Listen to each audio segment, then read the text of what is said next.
Hey, how you doing? It's Boa. Just a quick short one for something that I found today that I think could be quite useful for speedrunners.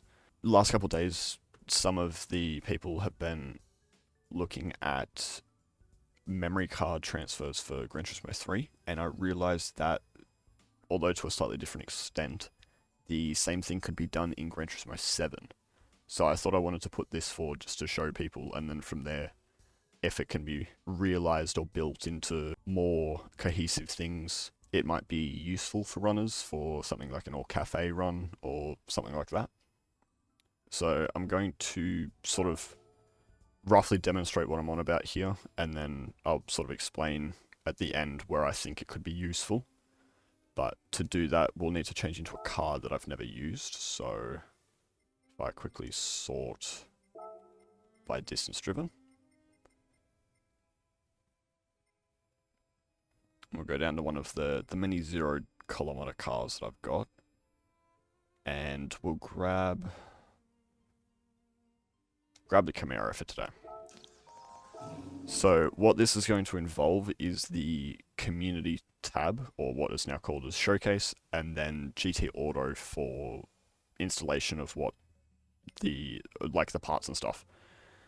So the first bit is through showcase. So my thought process here is that you would have 2 accounts running to be able to create them yourself. So one would be a casual account where you would be making styles for your car.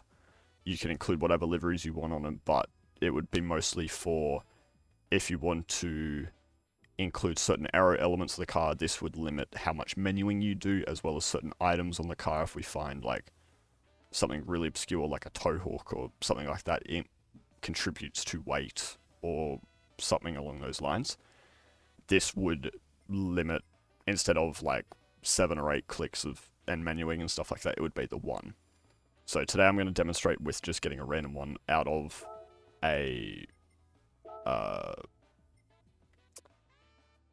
of the community area. So I'm going to go current car and content search for styles, and then there'll be 2 sort of parts to this in a way. One route would be for a non-wide car, which you would just skip a step, but the other one would be if you have a wide car, in which there is a second step that you would have to do, as I've sort of found with the menus.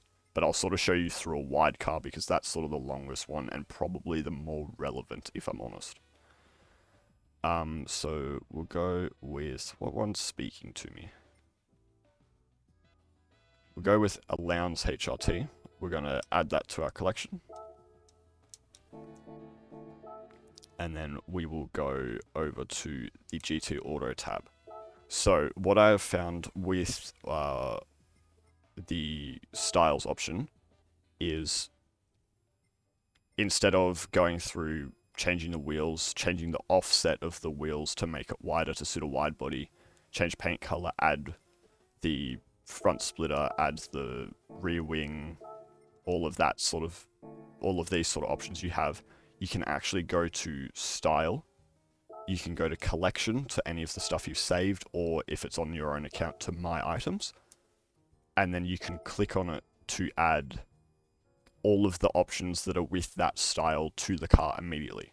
You will still have to pay for them, but it adds all of them in one click instead of however many you were doing before.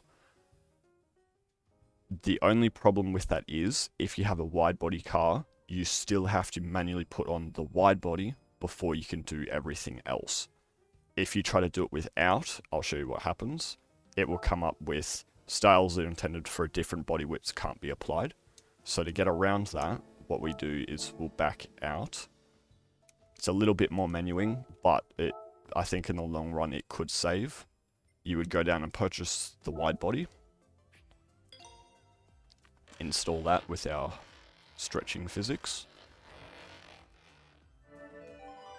and then once that is applied, you'll go back into car customization and try and load the style that way.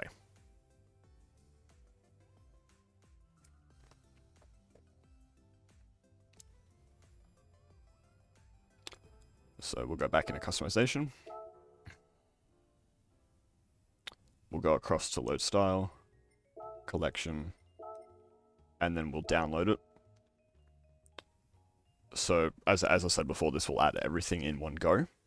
And then you'll see the prompt here after success. It will come up with everything. When you go to apply, it'll show you the price on the side there of everything. It will then show you all the different parts that have been added to the car. That will cost money, and you'll press OK. And once that's done, you have that on the car. I feel this would be useful for later on in a mini books run when you were doing things such as the American Championship and the different World GT series and stuff. If you have a it'll be a very, very small thing, but if you have a car that you sort of designed to work around with the amount of money that you would have at that point in time to have various parts from the tuning shop, and then also various style or aero elements to it, that would save a bit of menuing and would sort of get you to that exact point you want every time for a bit of consistency. So then that way that would save when you go to Pan American Championship, when you go to World Touring Car and you've got to be under the PP limit, or same thing for 700 and World GT series, or the various other events in the game. So yeah, I haven't sort of thought this one through too much, but I do think it could be a very useful sort of optimization for when people start beginning to do the all menu books runs. In my eyes, the way that I would set this up for myself is I would have two accounts. So this one here would be my casual account. I would create all of the aero, all of the styles for all of the cars that I want to use. And then on the second account, I would do the run through. And with the first account, I would make sure there's like a tag that's just like the name of my account or something like that. Something that's like really obscure that only my options would come up. And then from there, on the second account, when I'm doing the run, I would just start the run, go to the showcase when I unlock it, grab all of those styles, and then as I get to each car, just implement the styles in. So, yeah, that's all. That's about all I have for today. I don't know. If I find anything else, I'll probably record it.